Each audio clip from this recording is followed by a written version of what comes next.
First, but Shannon, do you have a problem with these comments? I do have a problem with it. And Blake, you're not the worst quarterback. You're one of the worst quarterbacks that's playing in the NFL. Skip, the thing is that in the 4 losses this season, they scored 6 points, 14 points, 7. That's an average of 8.5. They lost the game 9-6. Your defense holds a team to 9 points. You're supposed to win that game. But this is what I didn't hear Blake Bortles say. When Blake Bortles beat the New England Patriots the second game of the season, guess what I didn't hear him say? Man, y'all give me too much credit. And y'all ain't mention nothing about the defense. Y'all say, ooh, he outdid dude Tom Brady. Blake Bortles never uttered a word when they were heaping praise on him. This is why I feel, because here's the thing, Skip. This is what I've learned, and maybe you agree or disagree. Unless it's a quarterback or a coach, anybody that critiques the quarterback position, oh, they don't know what the hell he's talking about. He ain't played the position, or he never played the game. I've seen enough. Blake Bortles has started 68 games. He is what he is. And the reason I felt they should have gone to another quarterback, the likelihood of your defense being exactly what they were the year before, and Jacksonville was a historic defense, for them to be that again was not very likely. There's only been one situation when we think of great defenses. We think of the Steelers of the 70s. We think of 2000 Ravens, or we think of the 02 Bucks. Only the 85 Bears were better in 86 than they were in 85. But because they won the Super Bowl, that goes unnoticed. One of the main reasons I believe Ozzie Newsome went and got Elvis Grbac and did not bring Trent back is that he didn't believe Trent Dilfer. He didn't believe that our defense could be that historically good again, and we were going to need someone that was going to be a better thrower of the football. I believe whatever Minnesota offered Kirk Cousins, they should have went $10 million higher. I believe they are a quarterback away from being a legit Super Bowl contending team. But when you got a joker like that, all it is going to get your hopes up because he plays well against New England, and you're like, ooh, you see, I told you. But what you going to do when he plays like that against the Titans? Or what you going to do like that when he shows up and do what he did against Kansas City? Now, Kansas City is nothing to sneeze at, but you're not turning the ball over 5 times and beating them. And you're talking about what the defense gave up? Well, when he giving up pick sixes and he turning the ball over 5 times, who you going to beat, DD? You can't beat Blake Bortles. You first of all, even if you are being a scapegoat, Skip, as a quarterback, you got to shoulder it. Because you get the lion's share of the credit when it goes well, you're going to take the lion's share of the blame when it goes bad. That's just the way it is, Blake Bortles. And then you're going to talk about you the scapegoat. Nah, just take that scape off. You just a goat. And like Skip Bayless says, lowercase goat. Lowercase goat. He ought to be ashamed of himself talking about he's a scapegoat. Boy, you hate you some. No, I don't hate him. He's just bad quarterback. Me or you? Go. You know, it's just, it is what it is. I mean, it is what it is. I mean, I'll say this much here. That's why I asked you this question earlier. I said, you know, who was your quarterback when you played with the Baltimore Ravens? It was Trent Dilfer. Trent Dilfer. You know, he's a Trent Dilfer. I mean, Trent is a better quarterback. Yeah. But, you know, and with that football team, I think of the Baltimore Ravens, that great football team, you had great defense. Don't turn the football over. Don't hurt us. Just punt it, slide, throw it out of bounds, but don't turn it over. Exactly. And that's what Blake Bortles does. He turns the football over. You hurt this team. Like you said, it's hard for a defense to repeat what they did the year before. If they're a great defense, it's hard to do it again because everything comes into play. Look at Minnesota. Trades.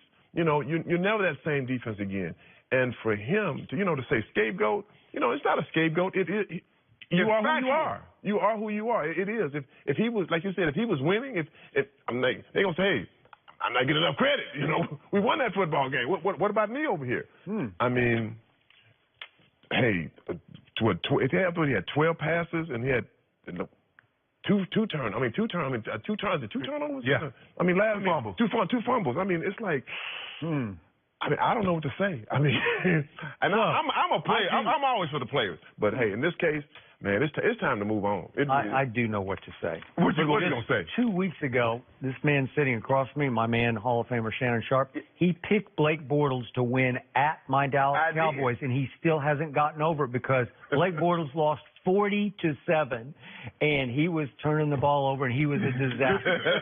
But that same Blake Bortles has had stretches in this league when he has not been garbage. He's been pretty good. He's been mediocre, which in this league is pretty good because this is a great league. This is a tough league. Yes. And just last year in QBR, I love QBR, so he finished 14th out of all the starting quarterbacks.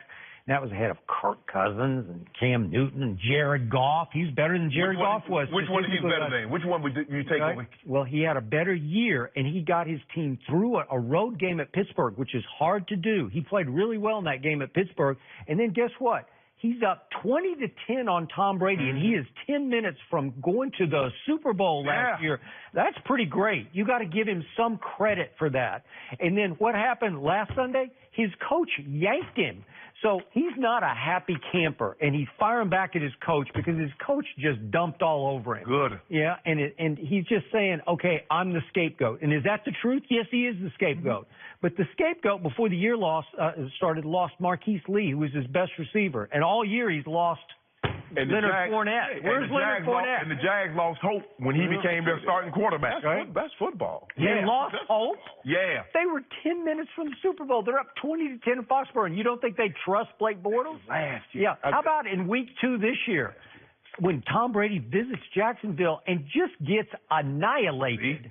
You fall into it, Skip, baby. Wait a second. Blake Bortles, who's garbage, threw for 376 on the great Bill Belichick, the genius defensive coach.